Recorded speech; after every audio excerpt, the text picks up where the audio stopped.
کے متعلق شریعت نے خاص دو چیزیں بتلائی ہے، ایک روزہ رکھنا اور دو اپنے اہل عیال پر کھانے پینے میں وسعت کرنا۔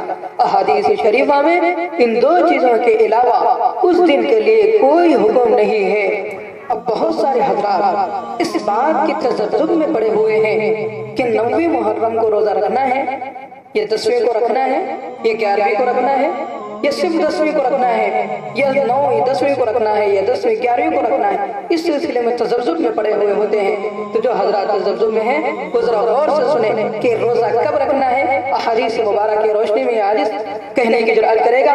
حضرت عبداللہ ابن عباس رضی اللہ عنہ سے مروی ہے کہ رسول اللہ صلی اللہ علیہ وسلم نے یوم عاشورہ کا روزہ رکھا اور مسلمانوں کو بھی اس کا حکم دیا، یعنی 10 محرم الحرام کا روزہ آپ صلی اللہ علیہ وسلم نے خود رکھا اور صحابہ کرام کو بھی اس کا حکم دیا، اور 10 محرم الحرام کو آپ صلی اللہ علیہ وسلم پابندی کے ساتھ روزہ رکھا کرتے تھے۔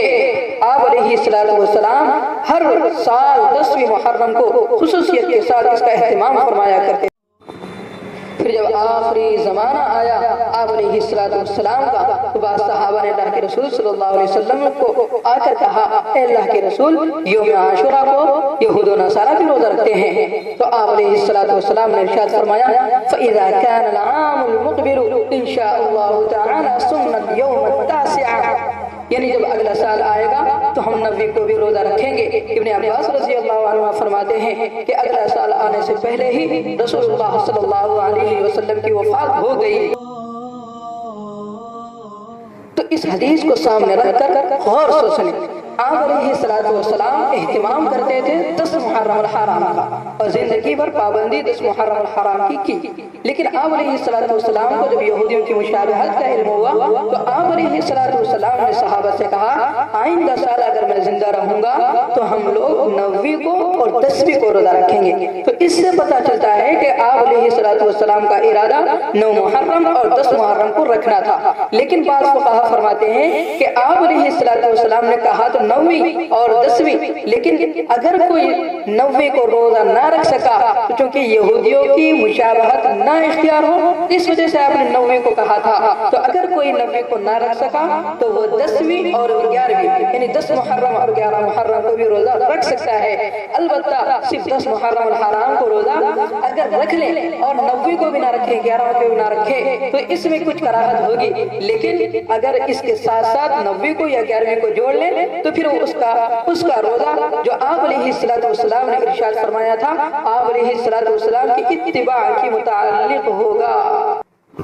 تو ہمیں چاہیے کہ ہم آپ علیہ السلام کی مطابقت اختیار کریں۔ آپ علیہ السلام کا حکم تھا کہ آئندہ سال 9 اور 10 کو رکھنا ہے، تو انشاءاللہ ہم بھی 9ویں محرم اور 10ویں محرم کو رکھیں گے۔ اگر 9 کو نہ رکھنا ہوا تو 10 11 کو انشاءاللہ تعالی ضرور رکھیں گے۔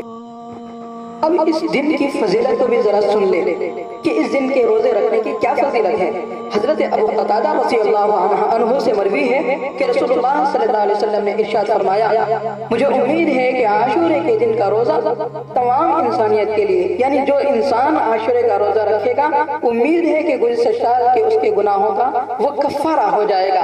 یعنی انسان جو ایک دن عاشورے کا روزہ رکھے گا، اس کی بدولت اللہ تبارک و تعالی اس کے سال بھر کے گناہوں کو معاف فرمائیں گے۔